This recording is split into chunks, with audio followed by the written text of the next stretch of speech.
की लपटें एक बार फिर से भड़क उठी हैं। इतना ही नहीं, शनिवार रात को मैतेई समुदाय से जुड़े हुए एक नेता की गिरफ्तारी के बाद इम्फाल घाटी में विरोध काफी तेज हो चुका है। उग्र प्रदर्शनकारियों ने शहर में आगजनी की, जमकर तोड़फोड़ की गई और जिसके बाद सुरक्षा बलों के फायरिंग करने की खबरें भी आ रही है। जबकि इम्फाल की बात करें, वहां के इम्फाल के साथ साथ 5 जिले ऐसे हैं जहां पर इंटरनेट सेवाओं को फिलहाल सस्पेंड कर दिया गया है। यानी महीनों से शांत पड़े मणिपुर को एक नेता की गिरफ्तारी ने जला दिया। सड़क पर आगजनी, शहर में तोड़फोड़, हंगामा करते लोग, मोर्चे पर डटी फोर्स और सड़कों पर पसरा सन्नाटा। ये तस्वीरें मणिपुर के मौजूदा हालात को बयां करने के लिए काफी हैं। प्रशासन ने हालात को काबू में करने के लिए इम्फाल पश्चिम, इम्फाल पूर्व, थौबल, काकचिंग और बिष्णुपुर जिलों में कर्फ्यू लगा दिया है और 5 दिनों के लिए इंटरनेट सेवाएं निलंबित कर दी हैं। सरकार का कहना है कि सोशल मीडिया पर भड़काऊ सामग्री के प्रसार को रोकने के लिए यह कदम उठाया गया है। हिंसा के कारण कई मंत्री और विधायक के आवासों में तोड़फोड़ और आगजनी की घटनाएं सामने आई हैं, जिससे प्रशासन की चिंताएं बढ़ गई हैं। मणिपुर में ये हिंसा 2023 से जारी जातीय संघर्ष का हिस्सा है, जिसमें अब तक 200 से अधिक लोगों की जान जा चुकी है और 60,000 से अधिक लोग विस्थापित हो चुके हैं। इसी हिंसा के चलते राज्य में राष्ट्रपति शासन लागू है और हालात को सामान्य करने के लिए सुरक्षा बलों की तैनाती की गई है। साउथ अमेरिकी देश कोलंबिया में राष्ट्रपति उम्मीदवार मिगुएल उरिबे को चुनाव प्रचार के दौरान गोली मार दी गई। देखिए, ये शूटआउट बिल्कुल वैसा ही हुआ जैसे जापान के पूर्व पीएम शिंजो आबे के साथ हुआ था। हम आपको दोनों ही शूटआउट का वीडियो एक साथ दिखाते हैं। पहला वीडियो कोलंबिया का है, जहां राष्ट्रपति उम्मीदवार मिगुएल उरिबे को उस वक्त गोली मारी गई जब वो चुनावी सभा को संबोधित कर रहे थे। और दूसरा वीडियो जापान के नारा सिटी का है, जहां पूर्व प्रधानमंत्री शिंजो आबे की उस वक्त गोली मारकर हत्या की गई जब वो इलेक्शन कैंपेन के दौरान स्पीच दे रहे थे। दोनों ही शूटआउट में एक ही मॉडल अपनाया गया, लेकिन इस वारदात से पूरी दुनिया हैरान है। सूत्रों के मुताबिक कोलंबिया में राष्ट्रपति उम्मीदवार मिगुएल उरिबे को 3 गोलियां लगी, जिसमें से एक गोली उनके सिर में लगी।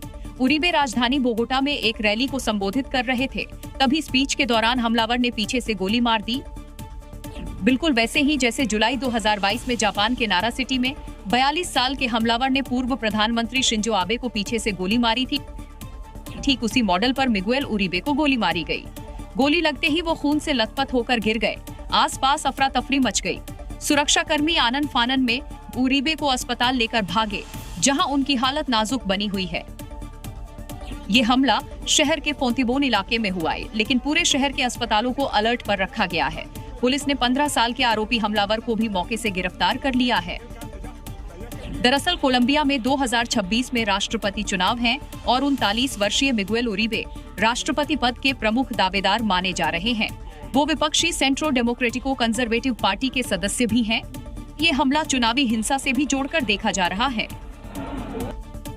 सऊदी अरब की मक्का में हज यात्रा जारी है। सऊदी अरब की सरकार ने मक्का और मदीना की सुरक्षा के लिए अमेरिकी पैट्रियट मिसाइल तैनात कर दी है, लेकिन इस पर भारत के मुसलमानों में अब तकरार शुरू हो गई है। देखिए, क्योंकि सऊदी अरब सरकार ने अमेरिका का पैट्रियट मिसाइल डिफेंस सिस्टम मस्जिद अल हरम यानी मक्का की पवित्र मस्जिद के करीब तैनात किया है।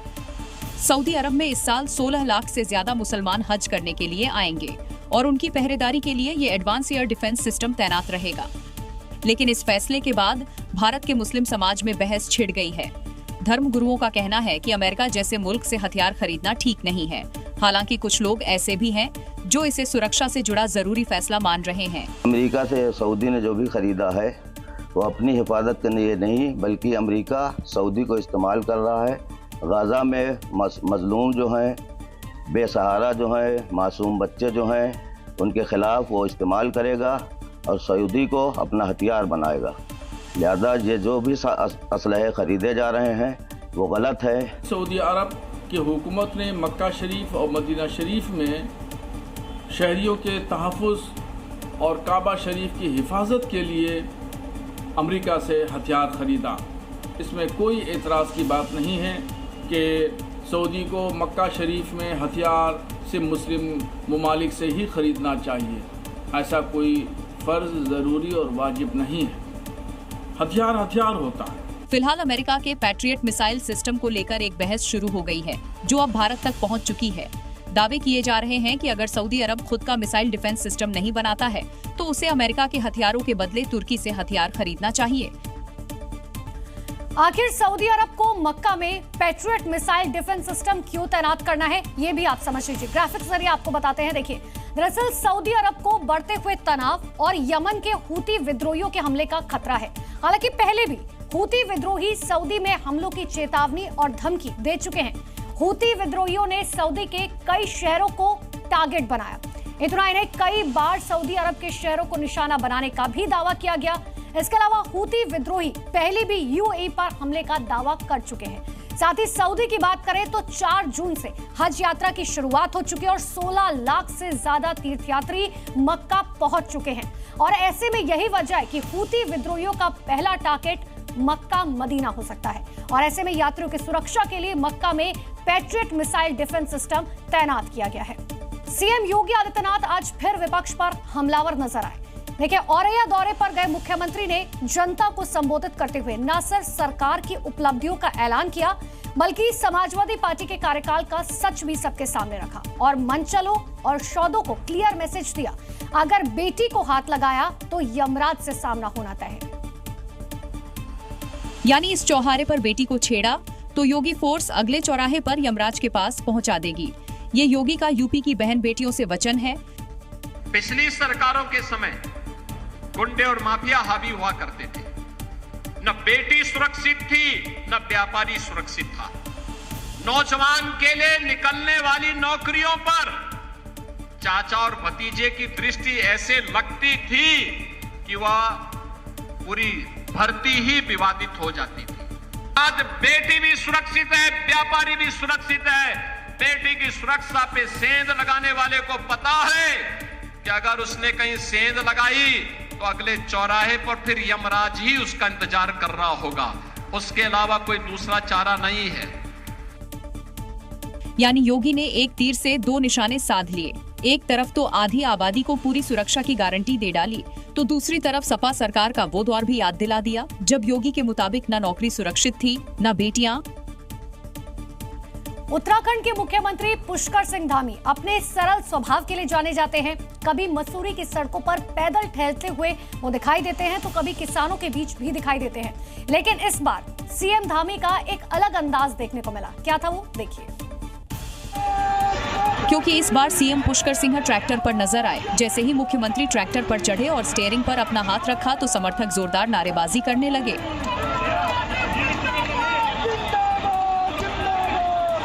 दरअसल मुख्यमंत्री हरिद्वार के लिबरहेडी इलाके में पहुंचे थे। यूसीसी लागू करने पर किसानों ने सीएम के स्वागत में ट्रैक्टर रैली का आयोजन किया था। किसानों का सम्मान देख सीएम खुद को रोक नहीं पाए और अपनी सरकारी गाड़ी से उतरे और ट्रैक्टर की सीट पर पहुंच गए। सीएम धामी ने किसानों की मेहनत का सम्मान करते हुए न सिर्फ ट्रैक्टर स्टार्ट किया, बल्कि कई दूर तक ट्रैक्टर भी चलाया। सीएम धामी ने किसानों से बातचीत भी की और विकास कार्यों के बारे में जाना। सीएम का देसी अंदाज सोशल मीडिया पर जमकर वायरल हो रहा है। महाराष्ट्र में मैच फिक्सिंग के सनसनीखेज आरोप के बाद चुनाव आयोग पर मानो पूरा का पूरा विपक्ष एक साथ टूट पड़ा है। कोई चुनाव की निष्पक्षता पर सवाल उठा रहा है तो कोई चुनाव आयोग को भारतीय जनता पार्टी का प्रकोष्ठ बता रहा है। किसी की नजर में संवैधानिक संस्थाएं हाईजैक हो गई हैं। हालांकि एनडीए खेमे का एक अपना तर्क है। भारतीय जनता पार्टी और उसके सहयोगी इसे बिहार चुनाव से जोड़ रहे हैं और साफ तौर पर कह रहे हैं कि राहुल गांधी को बिहार के नतीजे पता हैं और इसीलिए वो अभी से भूमिका बांधने की कोशिश कर रहे हैं। वहीं तेजस्वी ने तो महाराष्ट्र मैच फिक्सिंग के बहाने पूरे चुनाव आयोग को ही सवालों के घेरे में खड़ा कर दिया। 2014 के बाद से जब से नरेंद्र मोदी जी प्रधानमंत्री बने तब से जितने भी कॉन्स्टिट्यूशनल इंस्टीट्यूशंस, संवैधानिक संस्थाएं सबको हाईजैक कर रखा है और देश की जनता ये मानती है कि जितने इंस्टीट्यूशंस हैं अब बीजेपी का एक प्रकोष्ठ के रूप में पार्टी का काम कर रही है।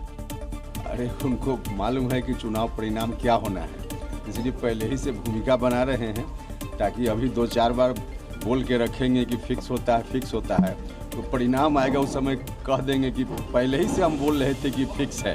तो परिणाम मालूम है इसलिए इस तरह का वक्तव्य भूमिका में दे रहे हैं। दरअसल राहुल गांधी ने महाराष्ट्र चुनावों में फिक्सिंग का आरोप लगाया था और फिक्सिंग के 5 स्टेप भी बताए थे।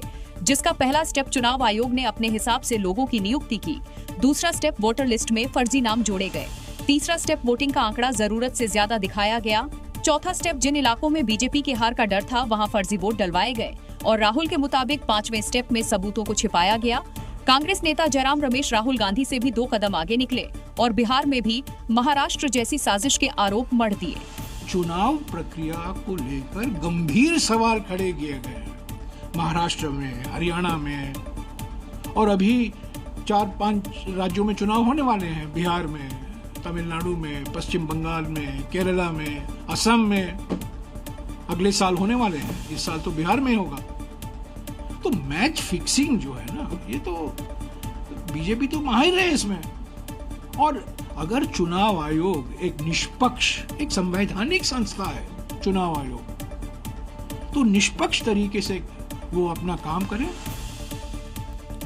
बिहार में चुनाव की तारीख जैसे जैसे करीब आ रही है, सियासी पारा हाई होता जा रहा है। इतना ही नहीं, अब तो बिहार की पॉलिटिक्स में मगरमच्छ की एंट्री हो गई है और डर दिखाया जा रहा है कि फला पार्टी आ गई तो मगरमच्छ पूरे बिहार को खा जाएगा। जी हाँ, यानी कि 25 की पॉलिटिक्स में फियर गेम खेलने की कोशिश की जा रही है। विकास के मुद्दों से दूर दोनों तरफ से शब्द बाणों से समा बांधने की कोशिश की जा रही है ताकि किसी भी तरह से सत्ता पर कब्जा हो जाए। खैर, ताजा पॉलिटिकल हंगामे के पीछे गिरिराज का एक बयान है।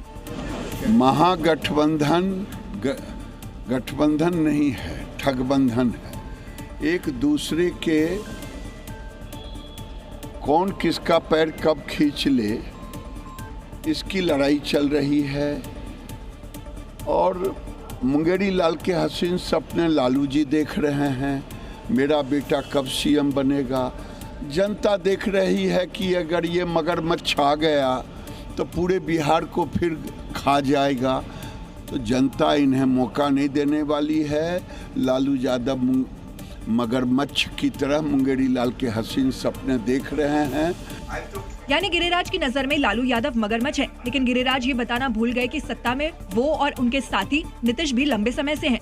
फिर बिहार में विकास की बात के बजाय डर की पॉलिटिक्स क्यों की जा रही है? देखिए, राजधानी दिल्ली के कई इलाकों में झुग्गियों पर बुलडोजर एक्शन देखने को मिल रहा है और जिसके बाद इस मामले पर राजनीति शुरू हो चुकी है।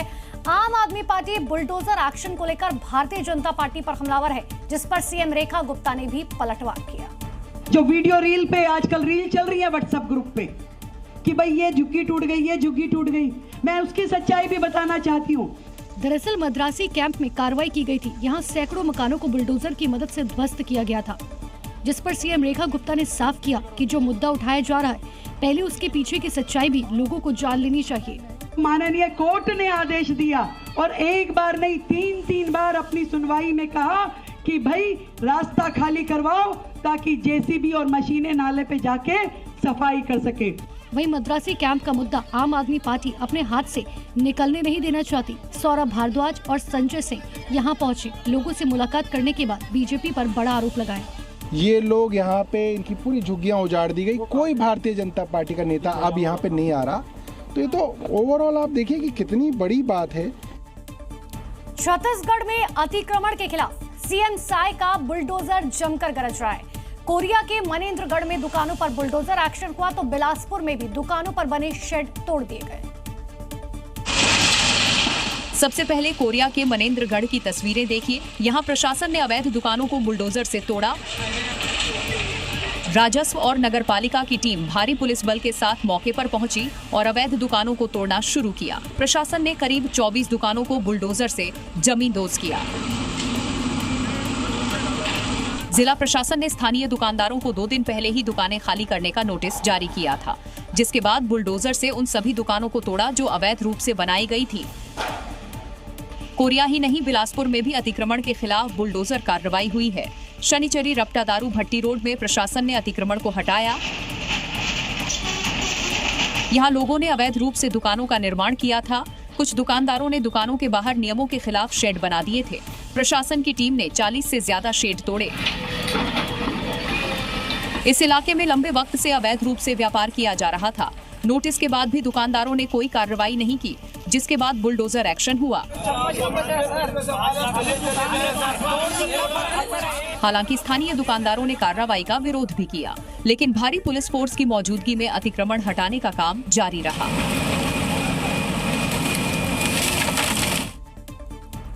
गर्मियों के मौसम में शहरों में एसी के बिना एक दिन गुजारना भी बहुत मुश्किल है, लेकिन एसी के साथ मुश्किल ये है कि 30 दिन बाद आने वाला बिल आगे पर्स को खाली कर देता है।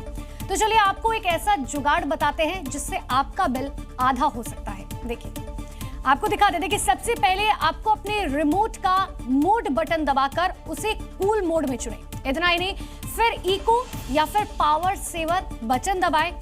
ठीक उसके बाद रिमोट पर आपको स्क्रीन पर इको या पावर सेवर आइकन दिखाई देगा, जो पुष्टि करता है कि मोड जो है वो सक्रिय हो चुका है।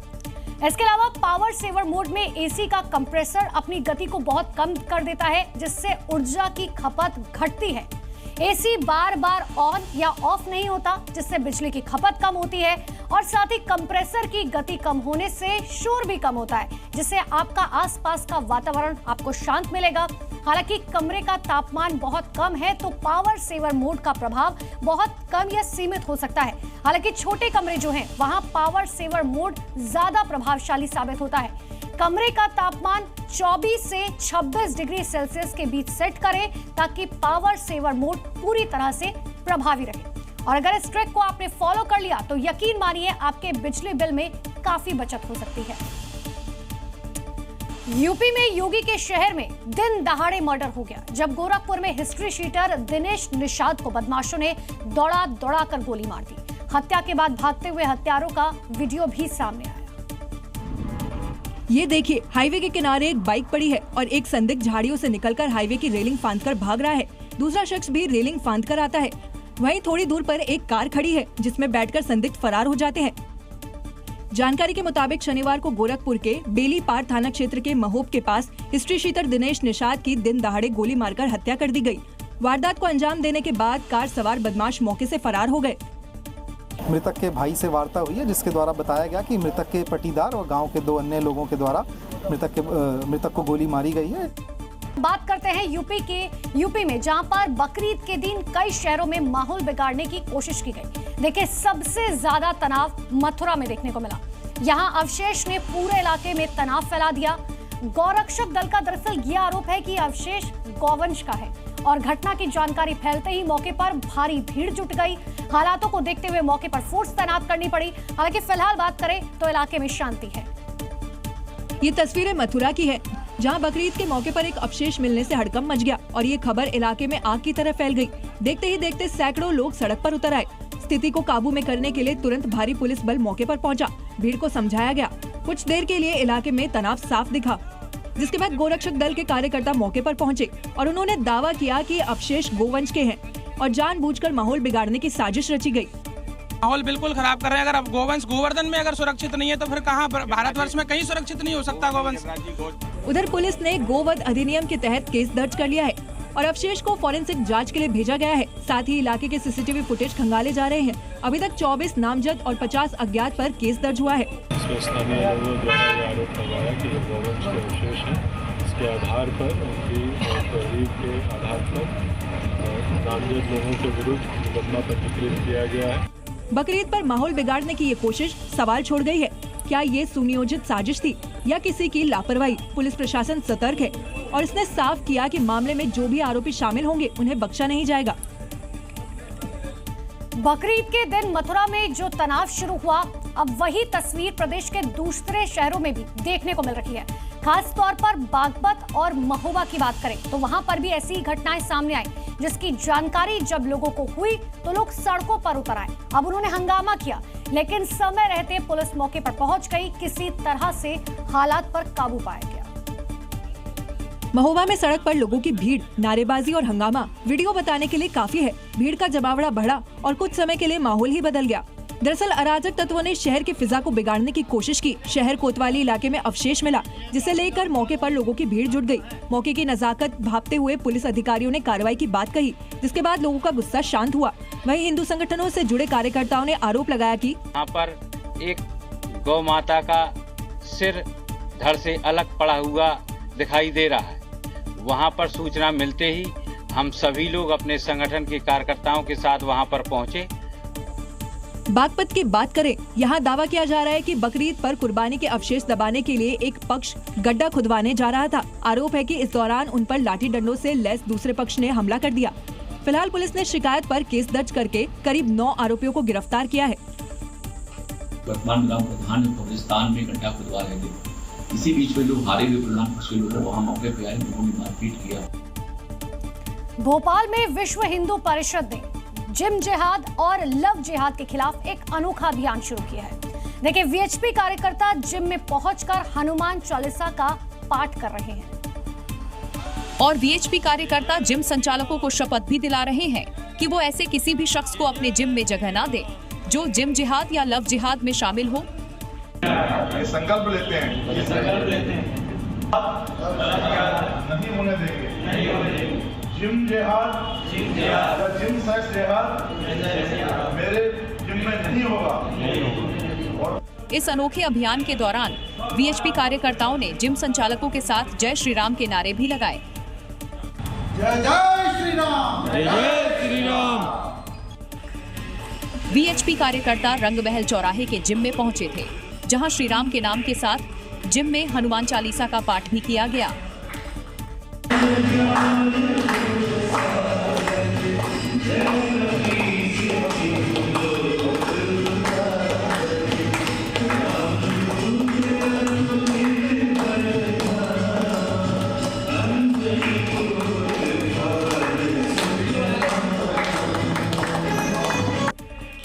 ये अनोखा अभियान वीएचपी के प्रांत अध्यक्ष के एल शर्मा और विधि प्रमुख देवेंद्र रावत के नेतृत्व में चलाया जा रहा है, ताकि जिम सेक्स जिहाद और लव जिहाद को रोका जा सके।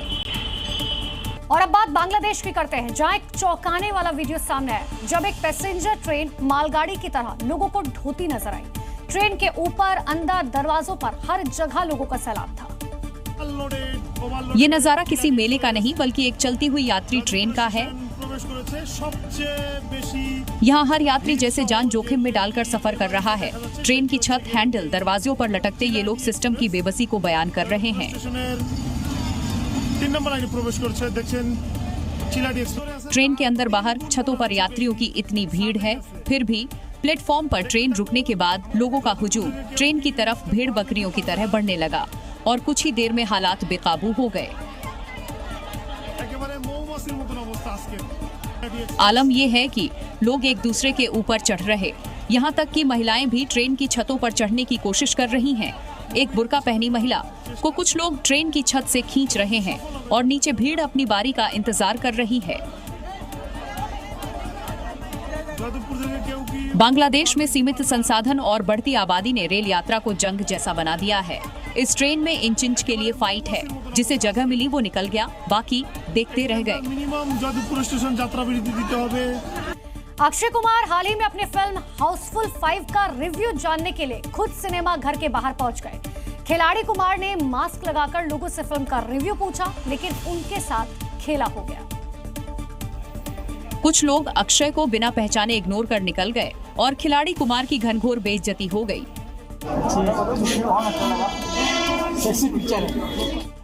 यहाँ तक तो ठीक था, लेकिन उसके बाद किसी ने भाव ही नहीं दिया। मास्क लगाए अक्षय लोगों के सामने माइक करते रहे और लोग इग्नोर करके निकलते गए। चौंकाने वाली बात ये रही कि कोई भी अक्षय कुमार को पहचान नहीं पाया और उन्हें इग्नोर कर आगे बढ़ गया। हालांकि कुछ लोगों ने अक्षय कुमार को बिना पहचाने ही एक कंटेंट क्रिएटर की तरह अपना रिव्यू बताया।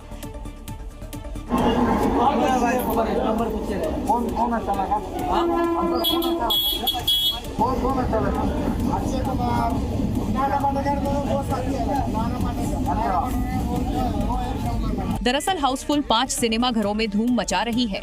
ऐसे में अक्षय कुमार भी चेहरे पर मास्क लगाकर सिनेमा घर के बाहर पहुंचे और लोगों से रिव्यू जानने की कोशिश की, लेकिन ज्यादातर लोग उन्हें पहचान नहीं पाए और बिना भाव दिए निकल गए। यानी फैंस से बात करना इतना भी आसान नहीं, लेकिन अक्षय कुमार का ये पैशन काबिल ए तारीफ है।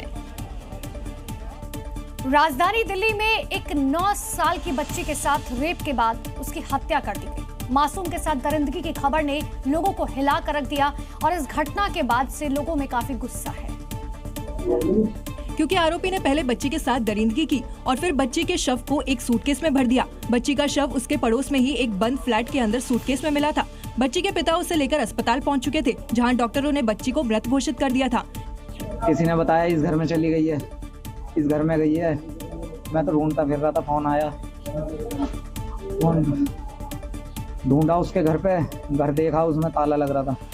गलत काम हुआ है और वो ताला बंद करके बच्ची को भाग गया वहाँ से। बच्ची के साथ दुष्कर्म करने वाले आरोपी की पहचान नंदू उर्फ नौसाद के रूप में हुई है। आरोपी आदतन नशेड़ी है और 2 बार शादी कर चुका है। उधर बच्ची की मौत पर मां का बुरा हाल है। बच्ची की मां रो रो कर आरोपी को गोली मारने की मांग कर रही है। इस दिल में रख के पाली उसे, इन हाथों से मैंने मना करा, उसके बाल सब ले गया शैतान। मेरी आंखों के सामने उसे गोली मारो, मेरे इस दिल को जब से मिलेगा। इस घटना के बाद लोगों में भारी आक्रोश है। पुलिस ने पॉक्सो समेत कई मामलों में केस दर्ज कर जांच शुरू कर दी है। दिल्ली में मासूम बच्चे के साथ हैवानियत को लेकर लोगों में काफी गुस्सा है। बच्ची का शव पोस्टमार्टम के बाद परिजनों को हालांकि सौंप दिया गया, लेकिन आरोपी की गिरफ्तारी को लेकर लोगों का गुस्सा कम नहीं हो रहा, क्योंकि हर कोई मासूम बच्ची के गुनहगार को फांसी की सजा देने की मांग कर रहा है। सुबह से लोग पीड़ित परिवार के घर के बाहर खड़े हैं, आरोपी की गिरफ्तारी की मांग कर रहे हैं। जैसे ही पोस्टमार्टम के बाद बच्ची का शव घर आया तो लोगों के सब्र का बांध टूट पड़ा। बूढ़े, बच्चे, महिलाएं, हर कोई बस न्याय चाहता है और न्याय तब होगा जब आरोपी को सजाए मौत दी जाएगी। इलाके में भीड़ को देखते हुए भारी पुलिस बल की तैनाती की गई है। पुलिस आरोपी की गिरफ्तारी को लेकर लोगों को आश्वासन दे चुकी है, लेकिन फिर भी इलाके में लोगों की भीड़ बढ़ती जा रही है। लोगों को बस न्याय चाहिए, मासूम बच्ची के लिए इंसाफ चाहिए। यूपी के शामली से एक सनसनीखेज मामला सामने आया, जहां एक महिला अपने ही पति के खून की प्यासी हो गई। सोते वक्त धारदार हथियार से पति का गला रेत दिया। दिल दहला देने वाली ये वारदात सलेख विहार इलाके की है, जहां पति पत्नी के रिश्ते में आई दूरियां पति के लिए जानलेवा साबित हुई। और शनिवार की रात करीब 2:30 बजे जब खुर्शीद कमरे में सोया हुआ था, तभी पत्नी सुमैया ने छुरे से उसके गले पर वार कर दिया।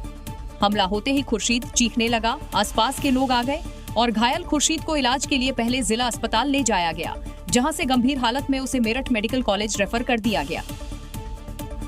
जानकारी के मुताबिक सदर कोतवाली क्षेत्र के सलेख बिहार में रहने वाले खुर्शीद और सुमैया में 3 साल से विवाद चल रहा है।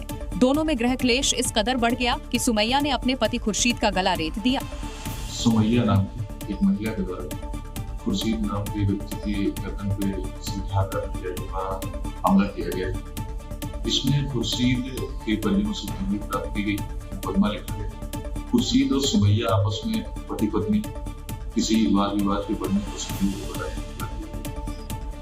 फिलहाल घायल पति खुर्शीद की हालात गंभीर है और उसका इलाज चल रहा है, जबकि आरोपी पत्नी सुमैया फरार है, जिसकी पुलिस तलाश कर रही है।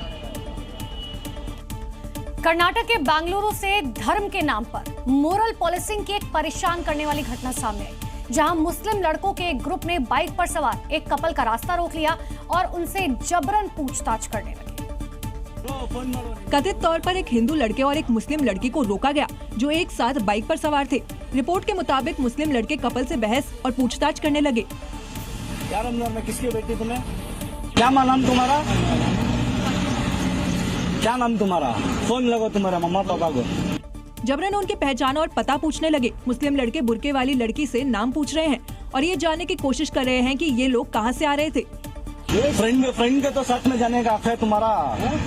बोलो बुरखा गड़ल क्या होना हो करो, तुम लगा तो बोल रही हमें। रास्ता रोकने वाले लड़के कपल से लगातार पूछताछ कर रहे हैं। इनकी बातों से भी लगता है कि मोरल पॉलिसिंग के नाम पर ये कपल को परेशान कर रहे हैं। कौन है तुम्हारे पास? रामनगर में गाई तो क्या रमजान में किसकी बेटी तुम्हें? मुस्तफा। वीडियो में नजर आ रहे लड़के और लड़की का ठिकाना फिलहाल अज्ञात है। हालांकि इस मामले में पुलिस ने एक शख्स को हिरासत में ले लिया है और पुलिस पूछताछ कर रही है। यूपी के हमीरपुर में बीती रात शादी की शहनाइयां तो बजी, पर सुबह होते ही कोतवाली में पुलिसिया सिटी बज गई, जहां इस पूरे नाटक की हीरोइन बनी नई नवेली दुल्हन, जो विदाई से पहले अपने जेठ की रिहाई पर अड़ गई। फिर क्या था, दुल्हन ने कोतवाली में डेरा डाल दिया और ऐलान कर दिया, जब तक हमारे जेठ को पुलिस छोड़ेगी नहीं, तब तक मेरी डोली नहीं उठेगी।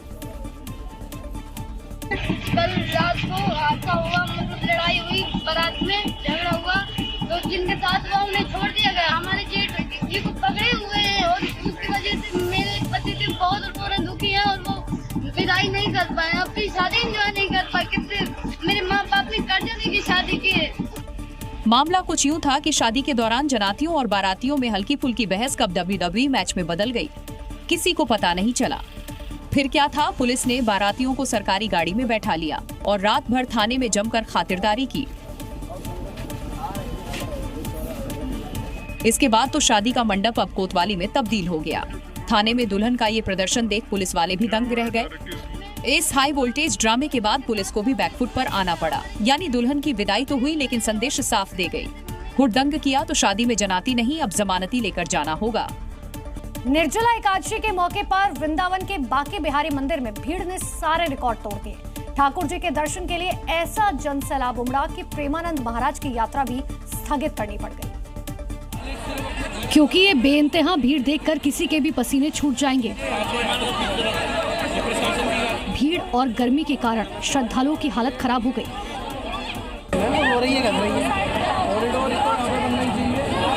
अंदाजा है कि शनिवार को 8 लाख से अधिक श्रद्धालु ठाकुर जी के दर्शन के लिए आए थे।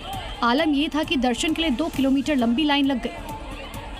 वृंदावन में अमूमन भीड़ रहती ही है, लेकिन इस बार वीकेंड के साथ निर्जला एकादशी भी थी और इसीलिए भक्तों का सैलाब उमड़ आया। हालात बिगड़ता देख प्रशासन के हाथ पांव फूलने लगे और संत प्रेमानंद महाराज की यात्रा भी स्थगित करनी पड़ी। लोग अपनी अपनी दिनचर्या में वापस चले जाएं। भीड़ बहुत ज्यादा, अगर भीड़ में भगदड़ मच गई तो आप सभी को चोट लग सकती है। जिनके हाथों में छोटे छोटे बच्चे, उनसे हाथ जोड़ के प्रार्थना करते हैं, कृपया आप लोग अपनी अपनी दिनचर्या में वापस चले जाएं। पूज्य महाराज श्री नहीं आएंगे। वृंदावन में इस कदर भीड़ थी कि मंदिर के बाहर लाखों जूते चप्पलों का ढेर लग गया। गलियां ब्लॉक हो गई। भीड़ का अंदाजा इसी से लगाया जा सकता है कि कोई भी श्रद्धालु अपने जूते चप्पल तक नहीं पहुंच सका और लोगों को गलियों से निकलने में पसीने छूट गए। Zee News.